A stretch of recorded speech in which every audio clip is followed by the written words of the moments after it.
Assalamualaikum warahmatullahi wabarakatuh. Baiklah Ananda, pada pertemuan kali ini kita akan melanjutkan materi minggu kemarin. Sebelum memulai pembelajaran, alangkah baiknya kita berdoa terlebih dahulu. Berdoa menurut kepercayaan masing-masing. Berdoa dimulai. Berdoa selesai. Silakan Anda isi daftar kehadirannya di grup WhatsApp yang telah Ibu kirimkan linknya. Baik, kita akan masuk materi pada hari ini mengenai klasifikasi sumber daya alam. Menurut Undang-Undang Nomor 32 Tahun 2009, sumber daya alam adalah segala sesuatu yang berasal dari alam. Sumber daya alam dibedakan berdasarkan yang pertama, pembentukannya dapat diperbarui dan tidak dapat diperbarui.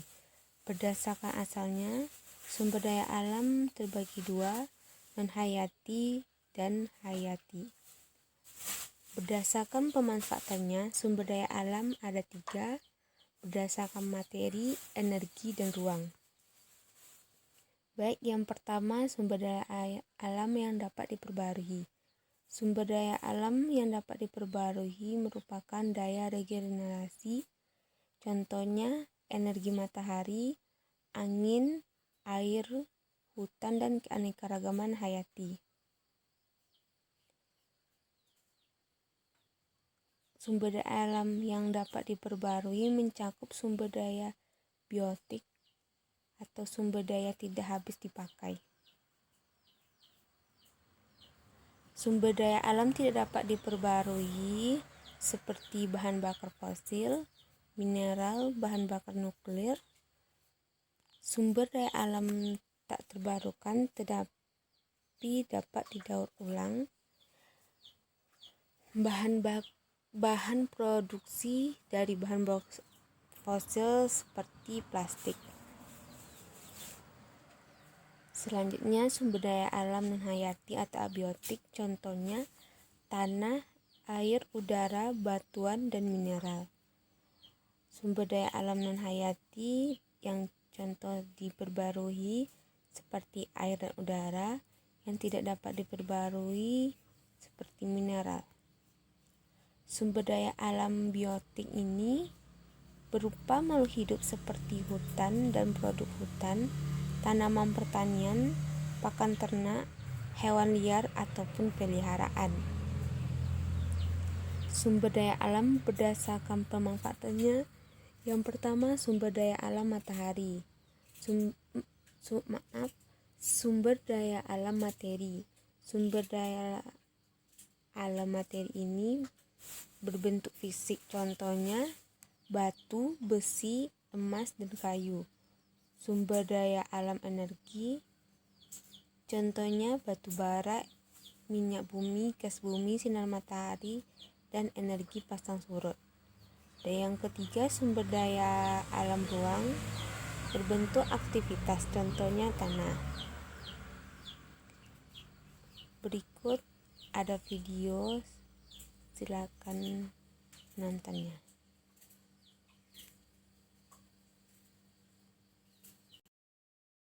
Sumber daya alam. Halo teman-teman, salam Neobi. Ada 3 hal yang perlu kita ingat tentang sumber daya alam. Pertama, pengertian sumber daya alam. Sumber daya alam adalah semua kekayaan berupa benda mati maupun benda hidup yang berada di bumi dan dapat dimanfaatkan untuk memenuhi kebutuhan hidup manusia. Kedua, macam-macam sumber daya alam. Teman-teman, macam sumber daya alam atau SDA itu ada 3 loh, yaitu berdasarkan jenis, berdasarkan sifat, dan berdasarkan proses. Berdasarkan jenisnya, ada sumber daya alam hayati dan non-hayati.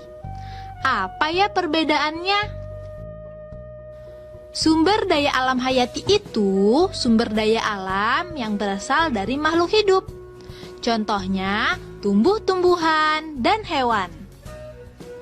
Manfaat bagi manusia antara lain sebagai bahan makanan. Contohnya, buah-buahan dan sayuran. Sebagai obat-obatan yaitu ginseng dan jahe. Sebagai bahan bangunan, contohnya pohon jati dan pohon kelapa. Sedangkan sumber daya alam non-hayati yaitu sumber daya alam berasal dari makhluk tak hidup. Contohnya air, sinar matahari, dan tanah. Manfaatnya bagi manusia antara lain sumber minuman. Contohnya air mineral. Sumber penerangan, contohnya sinar matahari. Bahan bangunan, contohnya tanah atau pasir. Selanjutnya, kita akan membahas sumber daya alam berdasarkan sifatnya. Ada sumber daya alam yang terbarukan dan sumber daya alam tak terbarukan. Sumber daya alam terbarukan adalah sumber daya alam yang dapat disediakan kembali setelah habis digunakan. Sumber daya alam terbarukan mempunyai sifat pulih kembali. Dengan sifat pulih tersebut, sumber daya alam dapat terus digunakan. Contohnya, air, tumbuhan, dan hewan. Air termasuk terbarukan karena selalu mengalami pembaruan. Pembaruan tersebut terjadi melalui siklus air. Tumbuhan dan hewan merupakan sumber daya alam terbarukan karena mengalami pembaruan juga loh. Pembaruan tersebut terjadi karena tumbuhan dan hewan dapat berkembang biak. Sumber daya alam tak terbarukan adalah sumber daya alam yang sulit disediakan kembali setelah habis digunakan. Sumber daya alam tak terbarukan sifat pulihnya sangat lama. Untuk penyediaannya pun perlu proses yang panjang, seperti pengeboran, pengolahan, dan lainnya. Sehingga apabila telah habis terpakai, sumber daya alam ini sulit disediakan kembali. Oleh karena itu, pemakaiannya harus dihemat ya. Contoh sumber daya alam tak terbarukan antara lain batu bara dan BBM. Batu bara dimanfaatkan sebagai bahan bakar pembangkit listrik, produksi besi, dan baja, bahan bakar pembuatan semen, dan lainnya. Sedangkan BBM itu bermanfaat sebagai bahan bakar kendaraan, bahan bakar kompor, dan lainnya. Sekarang kita akan mempelajari sumber daya alam berdasarkan prosesnya. Apa saja ya? Sumber daya alam berdasarkan prosesnya itu ada yang langsung digunakan dan ada yang tidak langsung digunakan. Sumber daya alam langsung digunakan artinya sumber daya alam yang bisa dikonsumsi tanpa perlu teknologi. Contohnya antara lain buah-buahan, sayuran, dan air. Sumber daya alam tak langsung digunakan artinya sumber daya alam tersebut baru bisa dikonsumsi setelah diproses dengan teknologi. Contohnya minyak bumi, batu bara, minyak goreng, dan lainnya. Ketiga, sumber daya alam dipengaruhi oleh lingkungan. Kondisi lingkungan sangat mempengaruhi keberadaan dan kualitas sumber daya alam. Lingkungan yang terawat membuat sumber daya alam berkualitas baik. Contohnya, air sungai yang bersih dan ikannya sehat. Sedangkan lingkungan yang tercemar membuat sumber daya alam berkualitas buruk. Contohnya, sungai yang tercemar, airnya menjadi kotor dan ikannya mati. Nah, itu tadi beberapa hal yang perlu kita ingat. Diingat-ingat ya. Be smart, be happy.